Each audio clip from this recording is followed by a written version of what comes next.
this is a suggestion for doing 2 social media campaigns simultaneously. The first one is a campaign around World Toilet Day, which is next Saturday on the 19th of November. Next slide, please. So what is World Toilet Day? Now, this is an annual unofficial observance day by the United Nations. And initially it was established to raise awareness of the sanitation problems. 4.7 billion people have inadequate access to sanitation. And within that, sort of nearly a billion people don't have even sort of the most basic facilities. Now, what we're trying to do is to raise awareness of things that are happening in the United Kingdom. And in 2021, there was a national consultation that happened with the gov.uk, which is the government website, where there was held by the Women Inequalities Committees and also other governmental organisations to get feedback on the toilet provision in the United Kingdom. So lots of organisations, including Sex Matters, Fair Play, Green Party Women, put in consultations about recommendations. And the idea is to use this international campaign to raise awareness about very serious issues that are also happening to do with the erasure of single-sex facilities, not just in the UK, but globally, and to create a small mini campaign that can then be done effectively and rolled out within a very short space of time to raise awareness of this issue, to do it in quite a light-hearted way, despite the gravity and the severity of the issue, in order to try and get as much public and press coverage as possible. And then once we've got some roots into those sort of networks of our local press around the toilet campaign, then sort of step that up to have a follow-on campaign a week later talking about the International Day for the Elimination of Violence Against Women, and to do something specific around that. So next slide, please. Now, within the consultation, as was then the Minister for Equalities, Kemi Badenoch, noticed these key points that were essentially coming back from the consultation, that gender neutral facilities massively discriminate against females because the toilet provision that is then adopted is taken away from the female provision, and women can use the cubicles, but men use both the cubicles and urinals. So in effect, what you're doing is reducing the availability of toilet provision for women.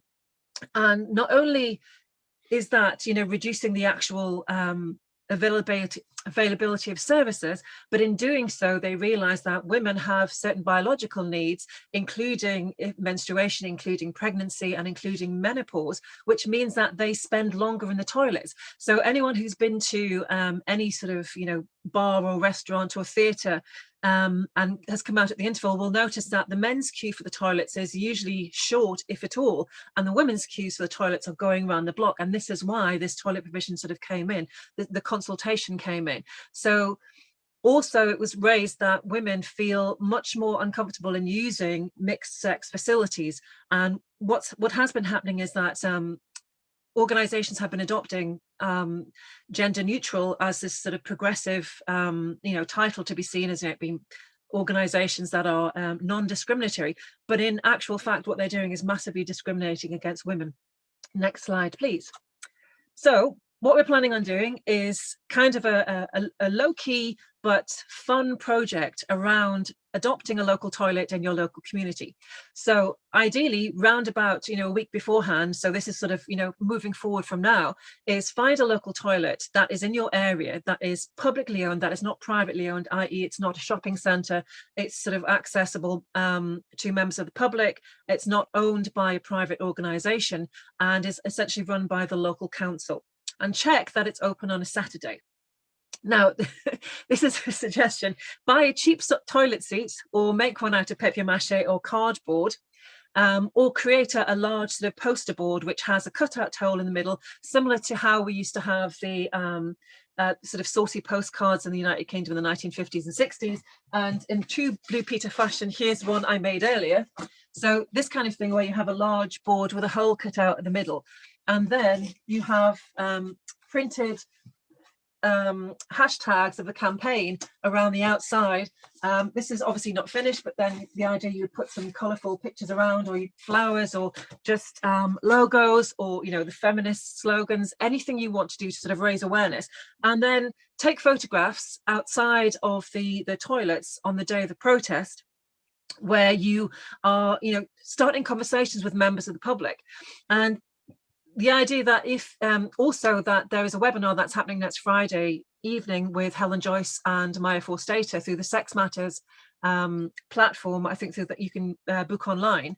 And they also have just released a legal guidance on the sex toilets, so the single sex service of toilet provision, and it's called Toilets Matter, a short guide to law and good practice.